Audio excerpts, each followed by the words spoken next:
Kaya ka, pinatay mo ang anak ko. Pinatay mo ang kaisa-isa kong pag-asa sa buhay. Mamamatay tao! Kriminal! Aligaw na yata kayo, Teniente. Oo nga na to.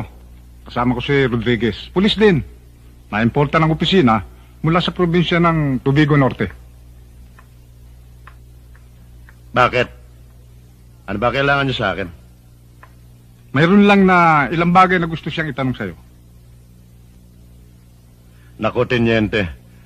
Nagkamali na kayo ng malalapitan. Matagal ko nang hindi linya ang pagkanta. Wala na akong boses. Ikaw naman nato para kang bago ng bago Teniente, ang mabuti pa, umalis na kayo. At huwag na kayo mag-aksaya ng panahon sa akin. Alam mo, kung si Teniente, pasensyoso,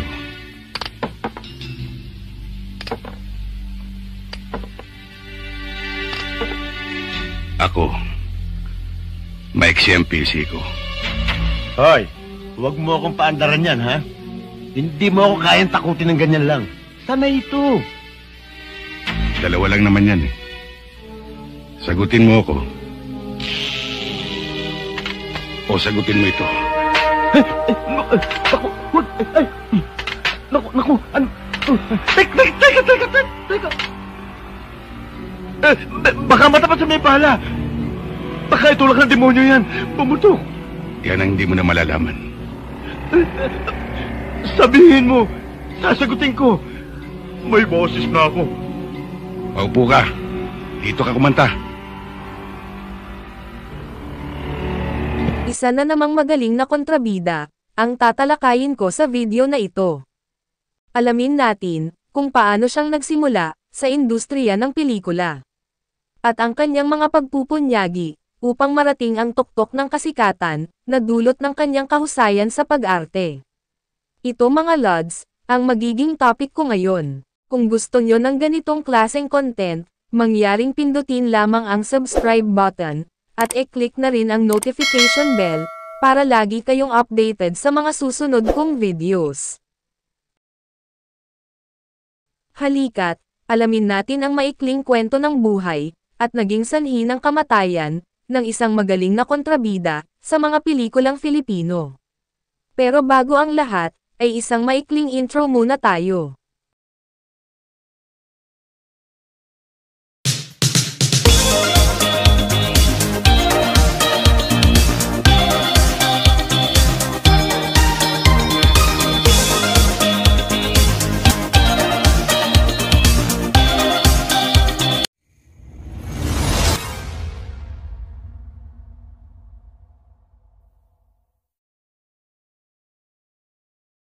Isang paalala.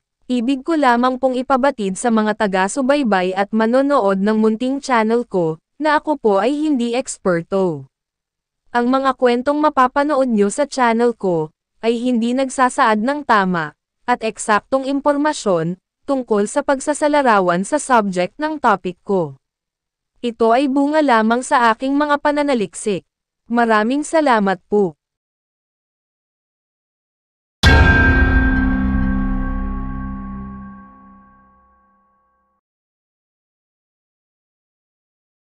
Isa sa hindi makalilimutang character actor noong dekada 80, ay si Renato del Prado.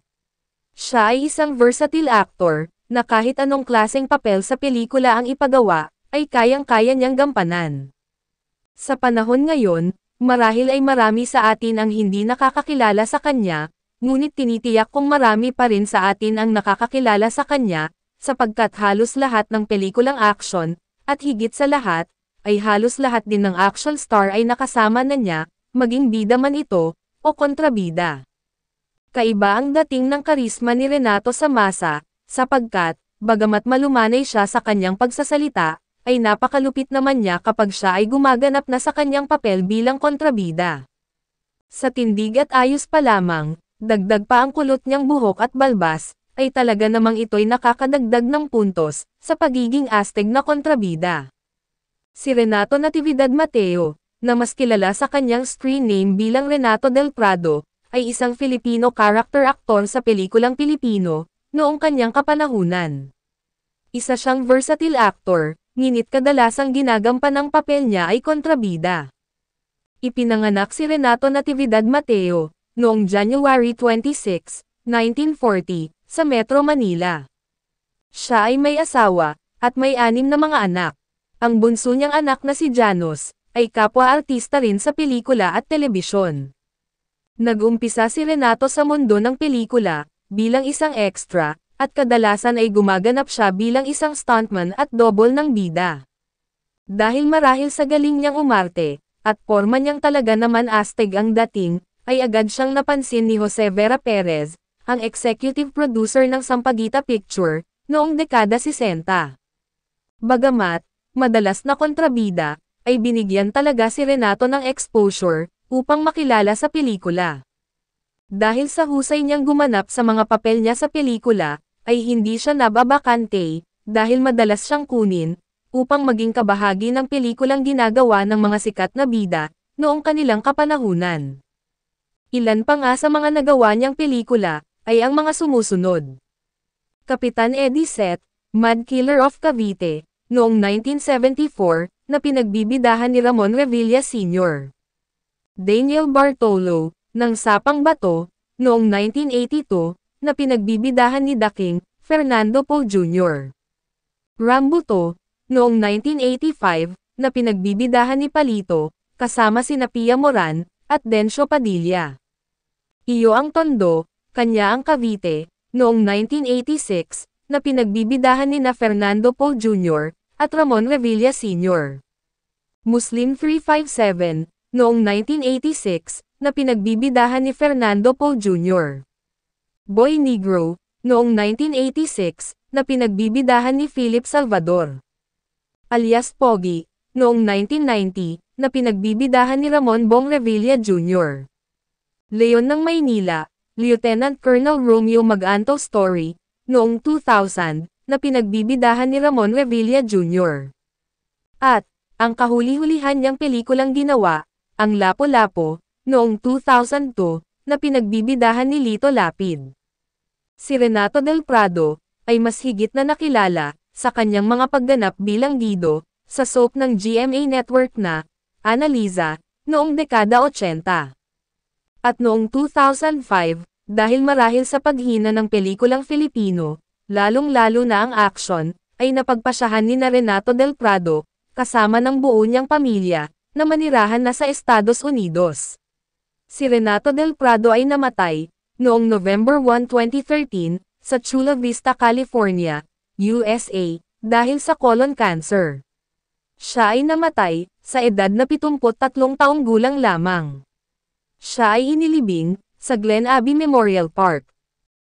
Ano't ano pa man, ang nangyari sa buhay ng ating mga iniidolo, ay hinding-hindi kailanman matatawaran, ang kanilang mga naging ambag sa industriyang kanilang kinabibilangan, na minsan nang nagbigay sa atin ng saya, nagpangiti, nagpahanga, nagpaibig, at nagbigay inspirasyon sa ating kapwa.